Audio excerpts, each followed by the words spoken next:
when it's right and you get it right and the energy's right and everything's just perfect. It's the best feeling ever. But I don't know, something about festivals just gets me.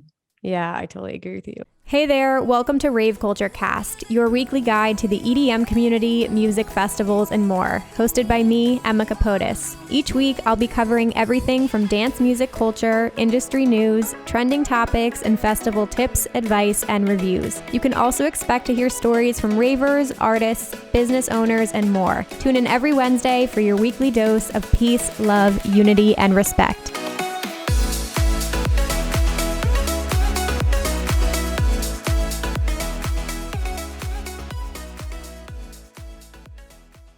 Hey guys, welcome back to Rave Culture Cast, your weekly guide to the EDM community, music festivals, and more.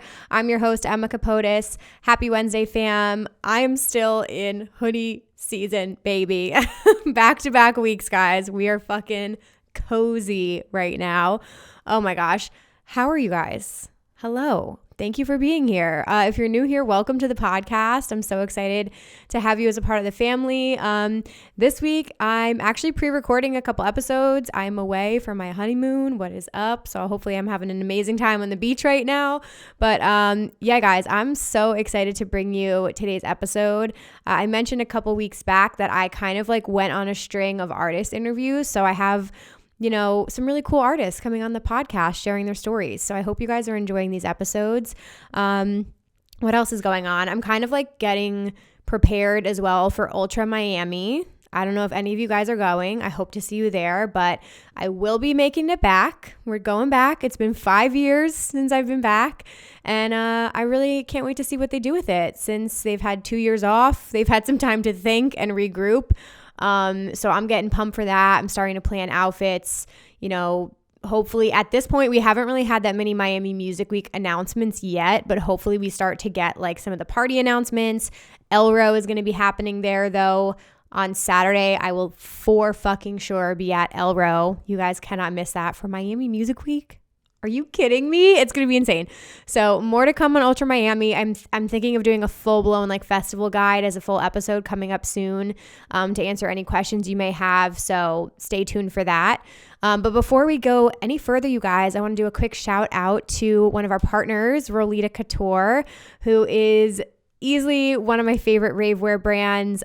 They just dropped a new collection, the Deja Vu collection, which is really, really cool. And they're doing menswear now as well. So all my guys, there's some options for you too, but it's an inclusive size range. They have tons of options, all kinds of collections with different styles. Really good options for winter as well. There's joggers. She had fur coats. They also do accessories now, which are so freaking cute. So earrings, necklaces, belts, you name it, they've got it. Go check them out, roletacouture.com. You guys can use my discount code EMMAK for 15% off your orders. Save yourself some money, shop small, use code EMMAK, 15% off at Rolita Couture. Go pick up something for Ultra. She has another collection too that's like all black, and it's a lot of like mesh and fishnets, like perfect for those resistance vibes. So check them out again, roletacouture.com, code EMMAK for 15% off. I will link it down below in the show notes. What else? I am still collecting submissions for an upcoming episode for Valentine's Day. I want to hear all about how you met your rave bae. So if you guys met at a show or a festival or a rave, I want to hear your love story, your condensed love story in a short email. Submit your story of how you met your rave bae. I want to hear all about it. Email me at raveculturecast@gmail.com. That's raveculturecast@gmail.com. I am collecting submissions up until Friday, February 4th. So yeah, you can also send in voice memos too. If you send a short voice memo, I will play that in the episode, but I cannot wait to read your love stories. All right, my oldie but a goodie for the week. This is an older track that I want to bring back to life. That's given me so much joy, and it still is great to this day. When I was putting this series together, one of the first things I wrote down was Dada Life, because Dada Life was one of the main artists that got me into EDM back in college, and their album The Rules of Dada, which came out in 2012, Like, I listened to that front to back so many fucking times. I've seen Dada Life in person so many times. Their song Happy Violence, bruh, this takes me back. Like, the whole album takes me back. Like, all of them are good, but Happy Violence, there's just something about the drop in this fucking song.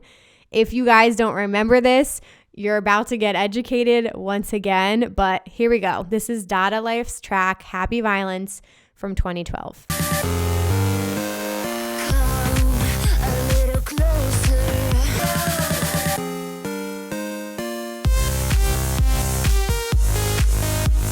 All right, you guys, I hope you enjoyed hearing that. Let me know your feedback on this like new series that I'm doing. I want to know if you guys are enjoying it. So you can always connect with us at raveculturecast on Instagram, Twitter, and TikTok. Again, you can email me, or we have a Facebook group and a Discord, and I have a full channel in Discord called Episode Discussion, where you guys can leave me comments and everything. So go join all those things. They will be linked down below. Today's guest, okay, cannot wait to introduce him to you. I'm super excited he took the time to do this podcast. Today I'm talking to Bontan, who is an incredible house artist from England. He's been DJing for a long time. Like, it's something that is like fully a part of his identity at this point, and you can tell when he talks just how much like passion he still has for it. He started like playing gigs when he was in high school, so he's been doing this for a long time. He found success early with his remix of Josh Butler's track Got a Feeling, and since then he's released on Hot Creations, Defected, Circus Recordings, Elrow, so much more. I actually got to see him at Elrow for the first time last summer. It was a back-to-back with Josh Butler that was so fire. So easily one of the best underground artists out there. According to Beatport, Bontan is one of their best-selling acts.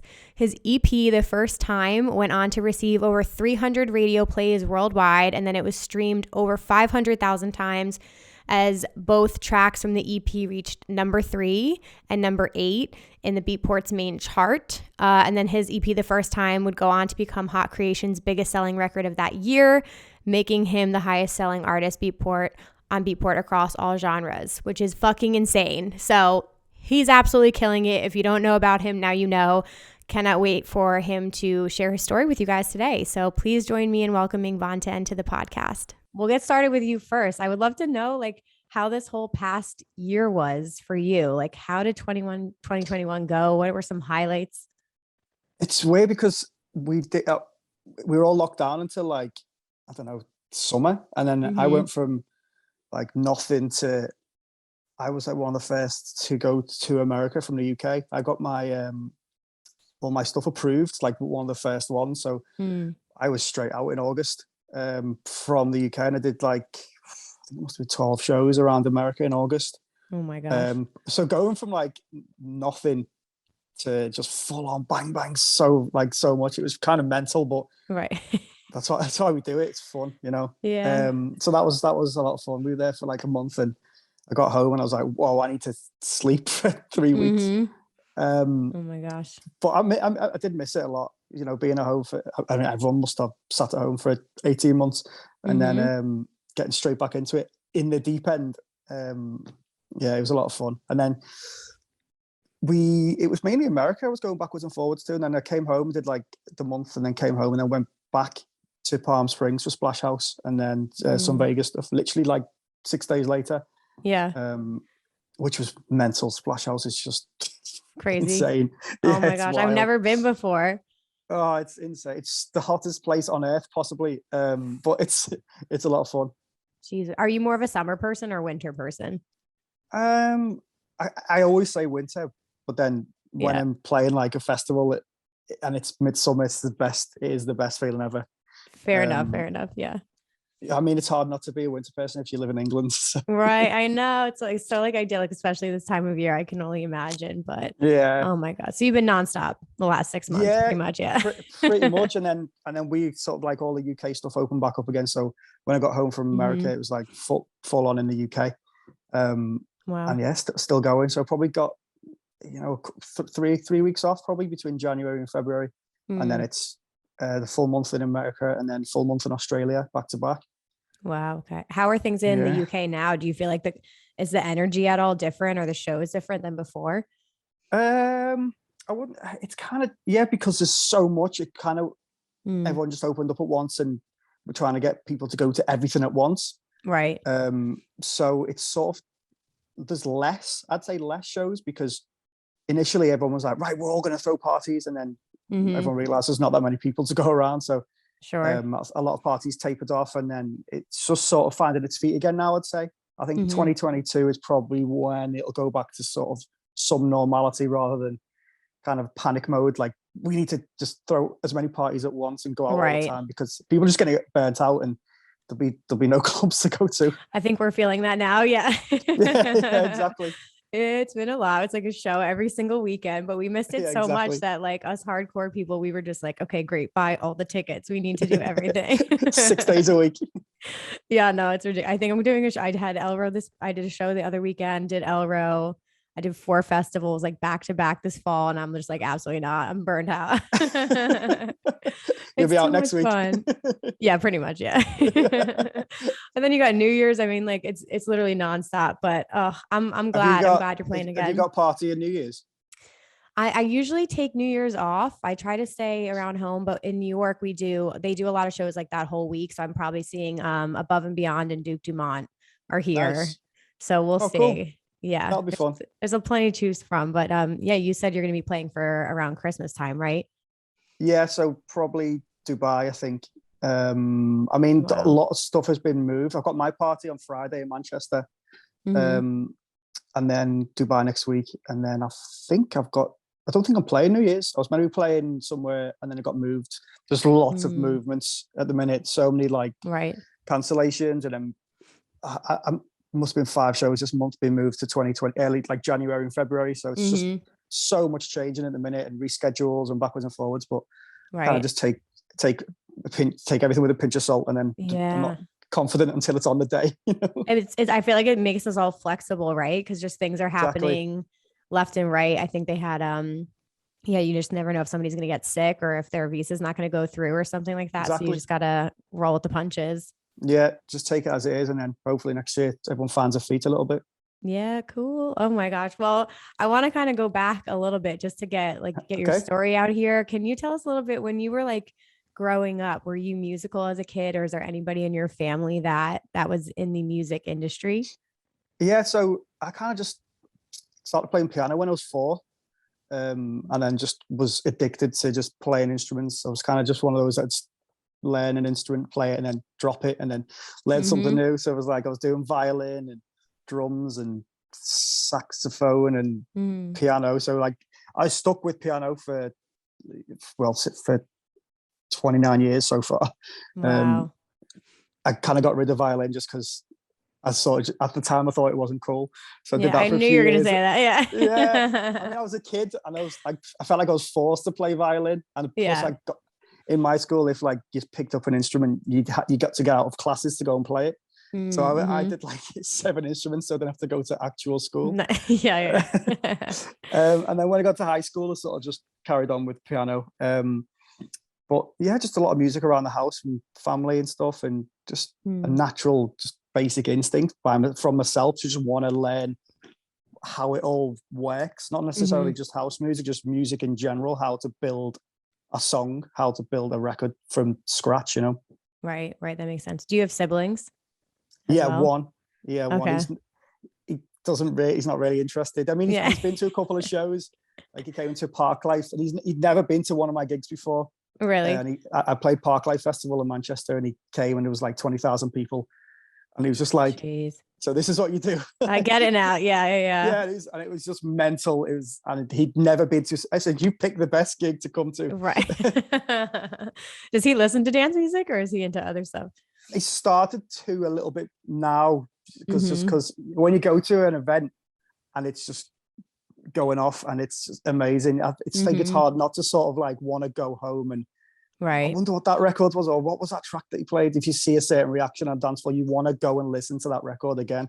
Right. So he sort of picked up. He's like he likes Prodigy and like Chemical Brothers and stuff like that. So nice. He's sort of from that side of things, and then he's getting into a bit more like housey stuff now. Cool. I feel like that's like natural progression everybody seems to be going on right now. There's like this house music like movement. It's always been, but Yeah, especially in the exactly. United States, it's like absolutely Oh, popping off right now. it's massive. It's huge at the minute in America. Yeah. My favorite place to go to currently. That's us. We're always Shazamming in the crowd. Like, what is this track? But you know what? Trying It's to like figure it out. it's got the energy of sort of like the crowds in America is so accepting of whatever you do. Mm, Like it's not literally whatever you want to do. They just want to. They're there to listen to it and mm-hmm. figure out new music, and they're not sort of like it's not clicky and they don't turn a nose up at any certain records. They're just there because you want to have a good time and they just genuinely love just house music and Yeah. in no matter what form you give it to them in it, they just absolutely love it. Yeah. Oh my God. No, it's amazing. It's cool to see. I mean, even like we were just talking about Elrow, that's like, it's massive internationally, but bringing it over now to North America and having them do a few tour dates. Like there were definitely a lot of people who were introduced to the brand probably this year. They had a whole tent at Arc Music Festival too in Chicago, Oh wow. which I think a lot of people probably got introduced to it. So it's really, really cool to see them starting to have these festivals. Yeah. It's so That's awesome. huge. But I know I'm excited. I love it. So I'm already in the deep end. Yeah. Yeah. But okay. So in high school then, when did you get into, or was it in high school that you got introduced to dance music for the first time? Yeah, so it was like it wasn't cool when I was in high school. So I was 15, 16, and I got 15. I got a set of decks off my parents, old belt drive vinyl turntables, and it was just people like made fun of me for like buying records and trying to be a DJ because it just wasn't it wasn't a thing then, Yeah. whereas now it's like it is the thing, the coolest thing to try and be a DJ. Yeah. But I just thought it was just I started getting into like scratching and stuff in hip hop when I was 15. Nice. And it was just there was no one else. Literally the only person in school was me that was into it. Wow. And whereas now, if you probably go to a high school, there's every second kid's probably a DJ Trying it. Yeah. Yeah. So then it sort of I started playing clubs when I was 17, around sort of like my local town. And Can then you I get went into to clubs at 17? no. Yeah. Okay. I was gonna say, okay. They'll just So let you basically, play and then leave. Yeah. I basically used to take there was a local DJ and I used to take vinyls to the club before the security in the doorman got there. Oh my God. So then I used to say, "Oh, I've just picked up this new record. Do you want to have a listen to it?" Yeah. So then I'd then be in the DJ box when the doorman turned up, and they ain't gonna throw the DJ out. Right. So Right. Yeah. so they'd think I was one of the DJs when I wasn't. I was just like some kid. So then I started playing, and then I remember when it was my 18th birthday, and the manager of the club, one of my friends was like, "It's his 18th birthday," and she was like, "You've been coming here for like 8 months. What's going on?" Literally. Yeah. And I was Good like, for "Yeah, you. sorry You about." finessed the system though. Yeah, and I was like, Yeah. I need to be playing. And then I went to the it's called the Southport Weekender. I'm not sure if you've heard of it, but it's like Masters at Work, Kerry Chandler, like Dennis Ferrer. It's like a US house soul weekender that happened in the UK. So then I went to that when I was 18. I was just like, this is the music for me. Like, this is exactly where I want to go. And it's just house music from then on. Wow. So did you, at the time when you were like playing these clubs, did you have any like mentors or anybody that you were working with, or were you kind of just like figuring it all out on your own? There's a guy called Paul Reynolds.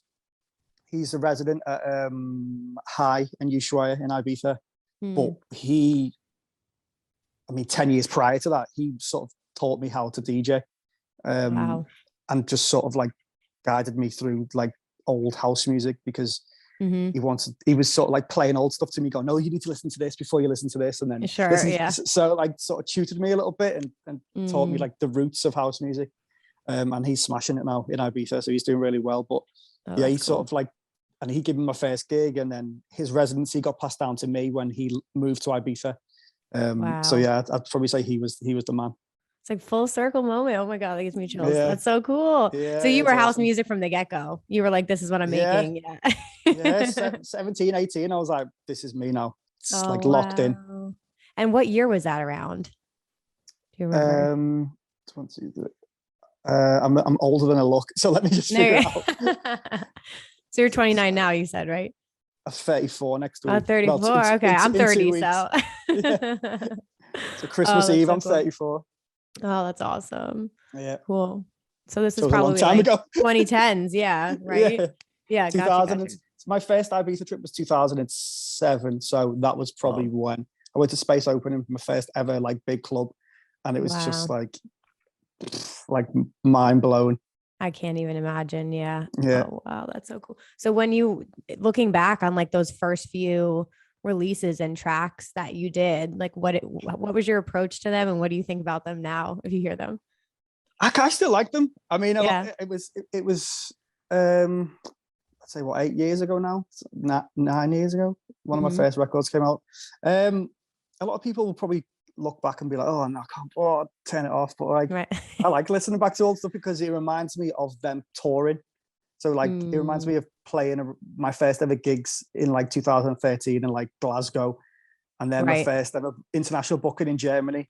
And then I went to Ireland for the first time, and like certain records will be like, oh, that's when you made that, and then 2 weeks later you went to this country for the first time. So like I think I listen back to those records in like fond memories because it just reminds me of like being so new to like touring and thinking like the furthest place I'd ever been to was like Ireland. So I was like, what, this is amazing. I'm like touring internationally and this is the best feeling ever. Oh, that's so cool. And then like the next record will come out and it's sort of like gradual progression. And then I go further, I go to like Russia and then I get a booking elsewhere and I go further and further away. So it's like each record, there was like an extra step on like the touring calendar and further and further away. Oh, that's so cool. Yeah, you just can continued expanding though. But that's nice that they're tied to memories for you then. Exactly. I try and look back at them like in fondness. And every now and again I'll play a couple of them. If like in a certain place where I've never been before. And like there's a crowd are like, oh, we played this record from like 2014. They've never seen me play before. So they've never sort of like been part of the journey. So I'm going to play records to try and so they can go and be like, oh, he plays one of his first ever tunes. Because a lot of people are like, they'd be like, oh, that record you made in 2014 got me into house music. So like, I'm going to then play that record for them because it's just going to be like mind blowing. You're like, I'll throw on the classics for you guys. Yeah, exactly. Yeah. I'll dip back into there. Oh my God. I mean, if you could give yourself advice like 10 years ago, what would you tell yourself? Not to be like, don't be so like not critical, like don't have so many rules in the studio because I'll be like, right, this record has to sound like what is going on right now. And it can't go outside of the boundaries and it has to be like, you know what I'm saying? A certain subgenre and it has to be within that subgenre. And whereas now I'm just like, I go to the studio with a complete blank page and like whatever comes out. And that's that. There's no like, a little bit more loose. Yeah. It has to be because in 2013 it was like it's got to be deep house and it's got to have like a certain type of sound bass line and it's got to sound like the record they did before that. And it's just like, well, no, because then people are going to get bored. Like you got to switch up your sound and keep it refreshing and keep moving along. Don't obviously nothing too drastic, but just keep fresh ideas coming in. Otherwise, it's going to get stale quick. Sure. How do you feel now? Like, do you work on a track for a really long time and like come back to it, or do you feel like you'll sit down and just knock something out? It's weird because sometimes it's like it can take weeks, like literally like weeks, and then I made 2 records today, for example, like 2 finished, done. Like that's literally, awesome. I finished about an hour before we had this call. I just tidied the second one up. Oh, so did you do the audio test? Yeah, headphones, speakers, everything done. Awesome. And then sometimes it'll take weeks, though, which is kind of. But then you're like, it's a labor of love, and it's like, is it actually? If it doesn't flow initially and it's not naturally. You like love it and you can't if I can't turn it around within like a few days now, I kind of just let it drift away and then maybe come back to it if there's like a good idea in there. But if it's not done within the first week, I'm kind of just like I'll just skip that one. Got it. Okay, you're missing that like electricity when you're on fire. You're like, okay, just like the flows out. Exactly. Like say in a club, for example, you'll know if you like a record within a minute, 2 minutes. Yeah. So if I've not like felt sort of like something special within like, I don't know, that'll probably relate to about 4 hours work.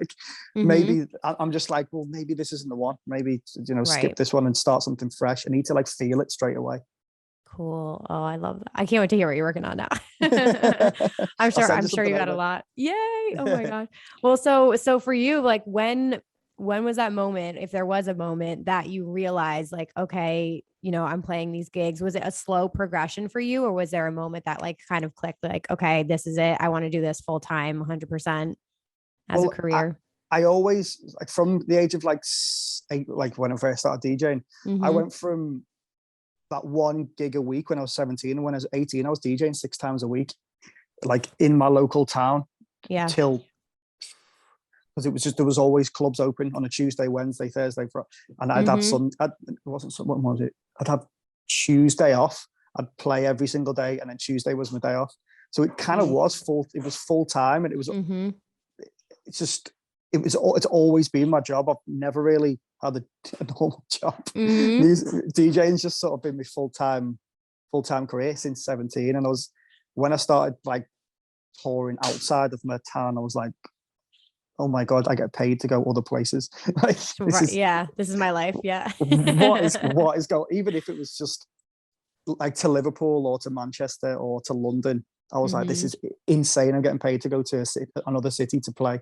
And then, and then within a few years, it just went. I'm now in New York. What just happened? And now you're playing these massive shows. Yeah, traveling the world, doing in North America. That's so cool. What did your parents think at the time when you were in high school playing these shows like 6 times a week? I remember my mum said to me, brother, is Andrew on drugs? Right. because I was in bed till 1 p.m. every day, because I wasn't getting in till 6 o'clock in the morning. I remember my brother said to me, Mum thinks you're on drugs every night. I was like, I'm just tired. Like, I would not be able to do this 6 times a night. I was like, trust me, if that was the case, please take me to rehab instantly. But it's not. It's like I'm just absolutely knackered, and I've been playing music, and my ears are ringing, and then they kind of just didn't get it. And then when again, same as my brother, when I started touring properly and I started going to these different countries, they were just like, this is the best thing ever. They think it's the coolest job in the world as well. As they should, because it is. So I mean, you get to travel and see the world and do what you love. So yeah, exactly. Oh, that's so cool. Well, you had a big remix with Josh Butler, Got a Feeling, one of my favorite songs. Like, what was that whole era like when that track came out and exploded? That was mad, because it just sort of like went under the radar for a little bit.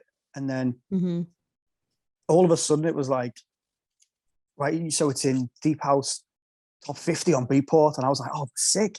Like one of my first ever records straight into the top 50. And it was like, right, it's Deep House top 10. And we were like, oh shit, this top 10. And then it was like, right, it's Deep House number 1. I was like, right, this is awesome. And then it was like, it's overall number 1 for like 5 months.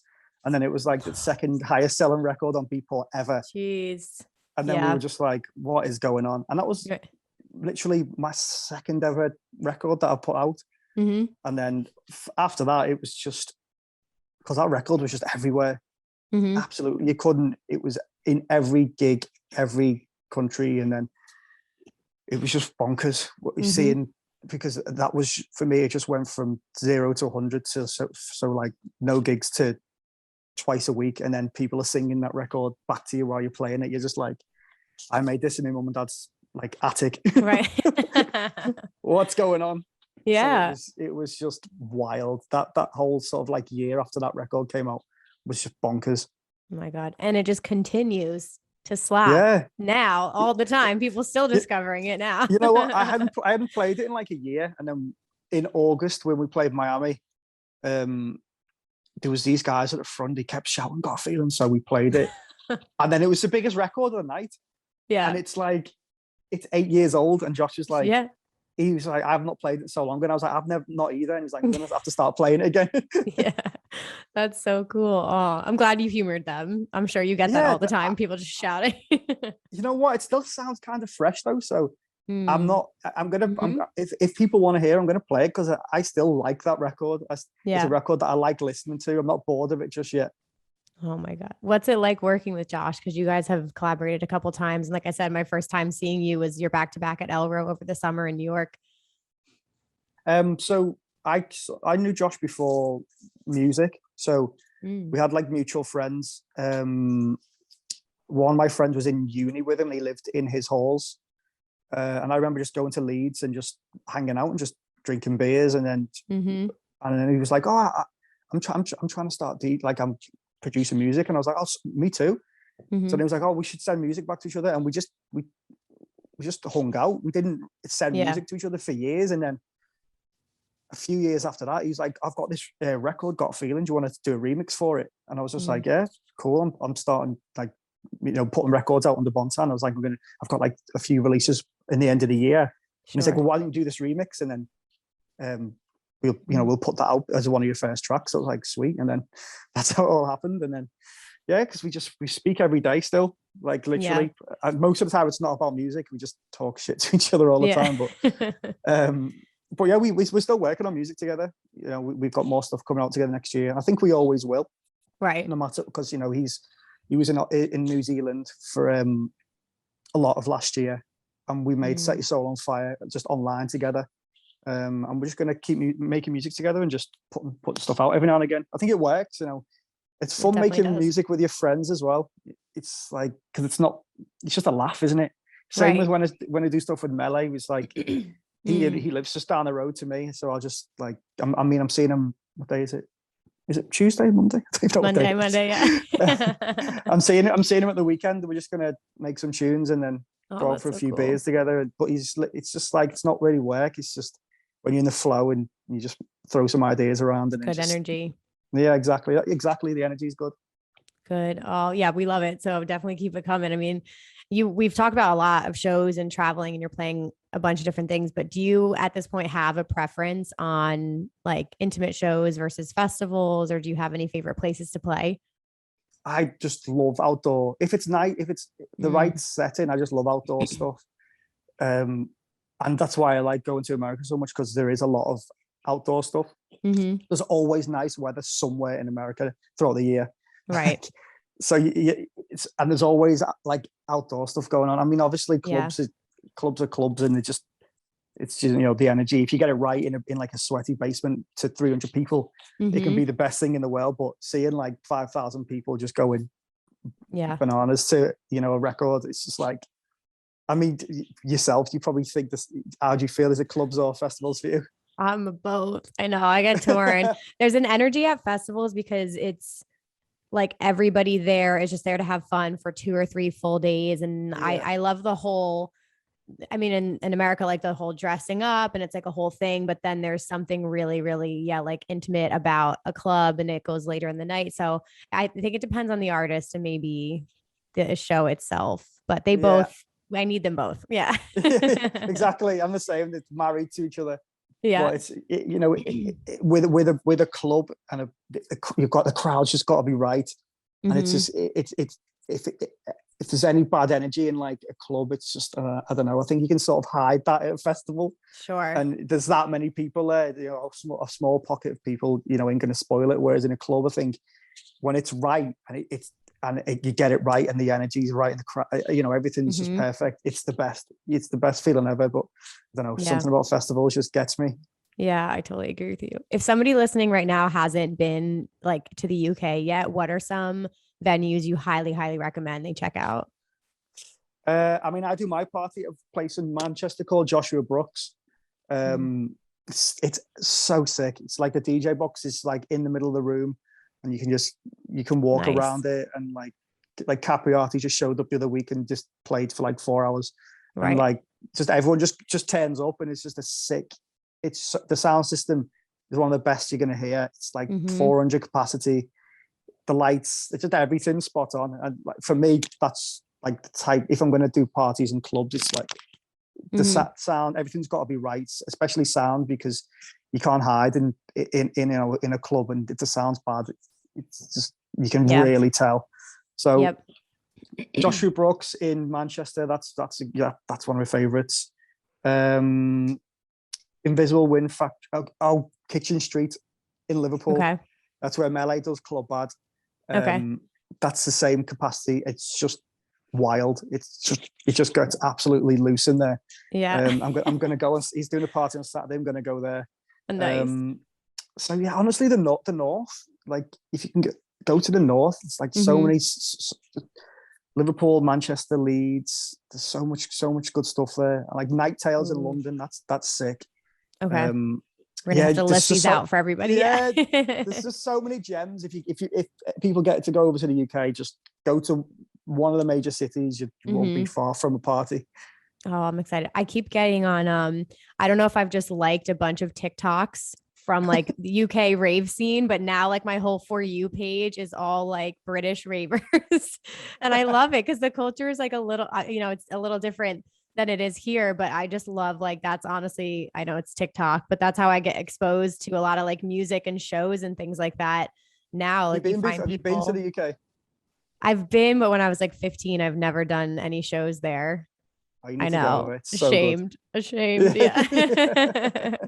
No, well, we were hoping for 2020 to be the year. So 2022, hopefully will be the year that we get abroad a whole lot more.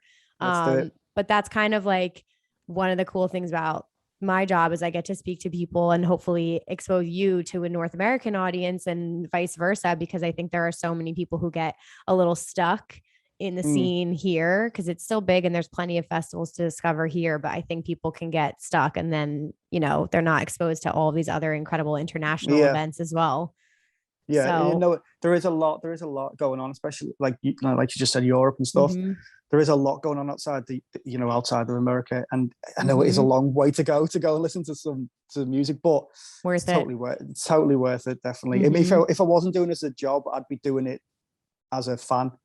I'd be coming over here and I'd just travel into festivals and parties, That's what I was going to ask you. Would you still be going out every weekend, or are you more of a homebody? I do like being at home just because I don't get to do it much. So, right. But it's going out and just going to parties is the best thing in the world. The life. Yeah. I don't care what energy. Age you are. It's like, I can't see myself stopping anytime soon. Yeah, I don't blame you at all. And okay, I have just a couple more questions for you. Looking forward to this next year now. What are you most looking forward to? What can people expect? Any new releases coming out soon? I just got a bunch of music. I've sort of like hit a run of form the past year, and there's like I've got a single coming out on Hot and City 2's label, Knee Deep in Sound, like a big summer record. That's just nice. It's mental. It's like a carnival record with this massive vocal. It's so sick. Oh, hell yeah. And then, it's literally Elrow. Yes, perfect. And then, probably do some bits with melee. Got more stuff on my label. I'm probably going to do like 8 records next year with remixes in between. That's how it's looking at the minute. Nice. So I'll probably say about 8 singles and then maybe some remixes as well.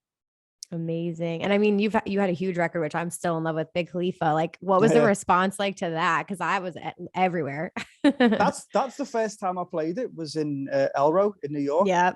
That's the very first time. The videos are crazy. Yeah, they're so good. So then everyone came over to me like, what? I'd had no idea what was going to. I literally finished it 5 days before that show, and then everyone's like, "What are you doing? What is this? Like, what is it? It doesn't sound like anything." So everyone's like, "What even is it?" And I was like, "I don't know." Right. And then everyone was asking for it, and then I put a video up the next day, and then literally my inbox was like, the people playing it are completely across the board. Like, wow. MK was like peaking at every set with it. Yeah. Then I know, I'm like checking all the comments. People are like, "Send me this, please." But then it'd be like people like techno DJs were playing it, and then I was just like, "What's going on? This is a weird one," because I don't know where to sort of place it, because literally across the board, everyone was was playing this record.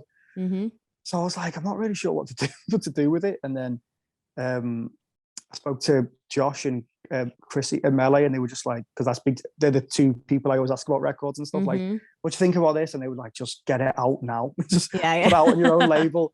Because I had a bunch of labels trying to sign it. And then I was just like, you know what? I fancy just doing it myself.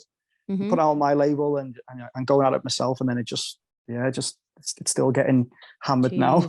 Yeah. Was that one of Yeah. the tracks that like came together quickly as well for you? Oh yeah, that was literally. I was like, I need to make a record for this America tour. Mm-hmm. And time was ticking, and I hadn't made anything, so I just ran into the studio, and I was just like, right, today's the day. And it was Yeah. about 5 hours work, and it was done. That's crazy. And then it literally from the studio flew 4 days later, and then New York was like the second show on the tour, and then that you were there. It was bonkers. I can't even imagine how it feels for you to like see the reaction in the crowd. I mean, it must be amazing, like every single time. Oh, it's yeah. I still look at those, the New York videos for that record, because like if I could, that was what I made the record for. That type of room, that type of crowd, that type of gig, an Elrow gig, and just the big vocals, the big drums. It's like literally built for that room. Yeah. So then for it to come together like a couple of days after me actually making it, I was like, oh, this is what it's about. This is what it's about.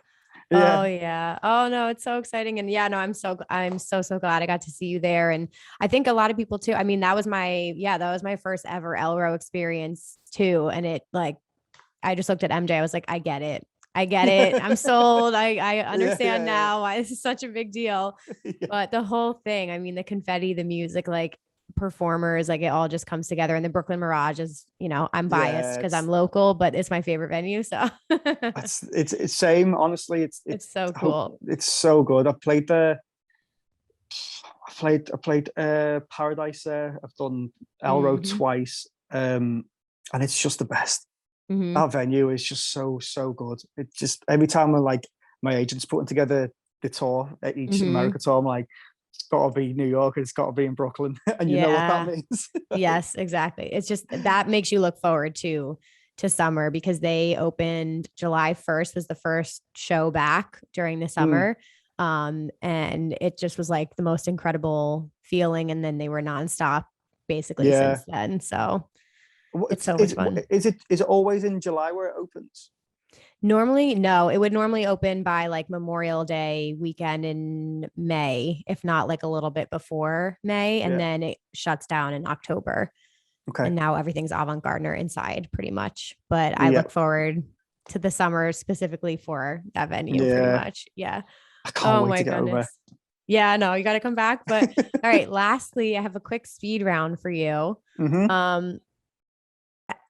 Muted myself. Looking back on this past year, we're doing like a roundup, best of dance music for 2021. Who were some of your favorite artists this past year? Oh, that's a tough one. Mainly because of all the records I've been playing have been like old records.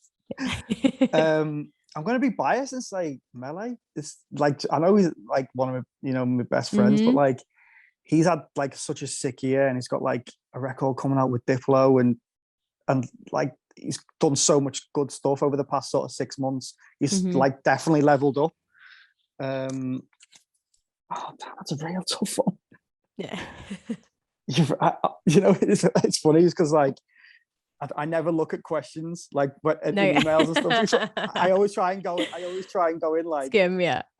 But then I'm just like, this is a point where I should have checked. No, you're good. That was perfect answer. I'll go with Melee. Yeah, I'll go with Melee because he's leveled up this year, and it's just like I know what he's got coming out, and it's just going to be like, it's going to be sick. Incredible, awesome. Okay, any favorite tracks of the last year? Favorite tracks of last year. Oh. These are tough questions. So I know. Yeah. Did you do Spotify Wrapped at all or no? I did. It's always cool to see. What was mine? Mine was like Prince was number one. There you go. Yeah. I just don't listen to like house music when when I'm not making it or playing it. I mean, favorite tracks of the year. I mean, I'm going to be biased. Like, I think Big Khalifa was a good track.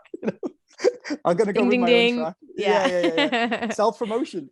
Yes, exactly. That's perfect. Any favorite albums from this past year? Oh, was it Boring? DJ Boring put his album out this year. Or who was it? Whose album was it? And I was just like, my mind was blown off it. Ross from Friends put an album out. And it was sick. Really, really good. Okay. I'm compiling a list of everybody's recommendations so we can put them out for everybody to listen to. Yeah. So yeah, Bros from Friends album came out and that was just fire. So listen to that. Beautiful. Okay. I had that one. I'm adding that. I had Gorgon City was my most listened to album of the past year. That one Nice. was That really was a good too. album. Yeah. Best collaboration. Of mine or of any collaboration that you release in 2021? I did a track with Booker Shade called St. Kilda Nights, and it was just really deep and like melodic, and it's like a record that you can just listen to just at home. Yeah. And that's why we wanted to make it, just because we made it peak lockdown when there was nothing going on for people to listen to at home. So I'll probably go with that one. Nice. I really love making that one and just listening to it, not necessarily having to be in a club or anything. Right. Okay. And last question, any new artists or emerging artists that are on your radar right now that people should check out? New artist. I need to be on. I really want to get my laptop out and look at. No, you can. Go ahead. Yeah, take your time. I can edit any of this out too. You're good. There's a guy that he does a radio show on Radio 1 called Jeremiah Asiama, and it's like Afro house and I mean he's been around for a minute, but he's been putting out some good music at the minute. And I've just been sort of getting into his stuff recently, and it's just sick. Yeah, beautiful. So jump on him.